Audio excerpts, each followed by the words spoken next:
Децата, со нивните чисти срца, треба да се подготвуваат за сите предизвици во овој свет и растејки да учат како благородно да им се спротивставуваат на неправдите, на не секогаш сјајно осветлените животни патеки.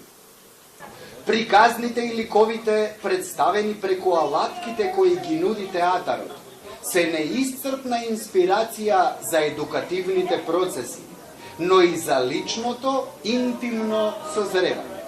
Детскиот театар представува еден од столбовите на кои се гради идентитетот и културата на една земја. Публиката за која го создаваме е воедно и највредната и најискрена.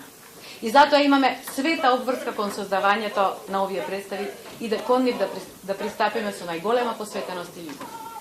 Онака како што само децата знаат тоа да го направат. Морам да признам дека сум многу возбудена и после долго време играме дома представата. Има се уште луѓе кои што немаат погледнато тука кај нас, така да едва чекам да им покажеме што сме направиле.